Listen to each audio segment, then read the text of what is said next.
இருக்கும். இப்போ நிறைய மதர்ஸ்க்கு வந்து இருக்கிற ஒரு பெரிய கவலை என்னன்னா, என் குழந்தை சரியாவே சாப்பிட மாட்டேங்கிறாங்க, ரொம்ப வீக்கா இருக்காங்க, எதிர்ப்பு சக்தி வந்து சுத்தமா இருக்கிறது இல்ல, ரொம்ப நோஞ்சானா இருக்காங்க. ஸோ அவங்களுக்கு ஏதாவது இம்யூன் பூஸ்ட் பண்ற மாதிரி ஏதாவது சப்ளிமெண்ட்ஸ் இருக்கா, அந்த மாதிரி எல்லாம் கேட்குறீங்க இல்லையா? ஸோ அந்த மாதிரி ப்ராப்ளம்ஸ்னால நீங்க சஃபர் பண்றீங்க அப்படின்னாக்கா, ரெகுலரா இந்த புளிச்சக்கீரையை சமைச்சு உங்களோட குழந்தைக்கு கொடுத்துட்டு வந்தீங்க அப்படின்னா டெஃபினட்டா அவங்களோட உடல் வந்து நல்ல தேர்ச்சி அடையும். அது மட்டும் இல்லாம அவங்களோட இம்யூனிட்டியும் வந்து பாத்தீங்கன்னா நல்ல ஸ்ட்ரெங்தன் ஆகும். ஸோ இது வந்து ஃபர்ஸ்ட் டிப். ரெண்டாவது, சில பேர் வந்து இந்த பாடி ஹீட் ரொம்ப அதிகமா இருக்கும். ஆல்ரெடி வந்து உடல் உஷ்ணம் ஜாஸ்தி இருக்கு.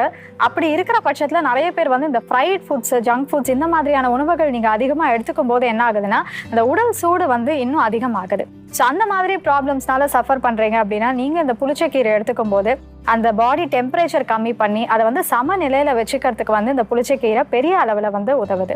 இது இல்லாம வாயு பிரச்சனை இருக்கு, இல்லாட்டி வாதம் பிரச்சனை இருக்கு அப்படின்னா, அந்த மாதிரி கண்டிஷன்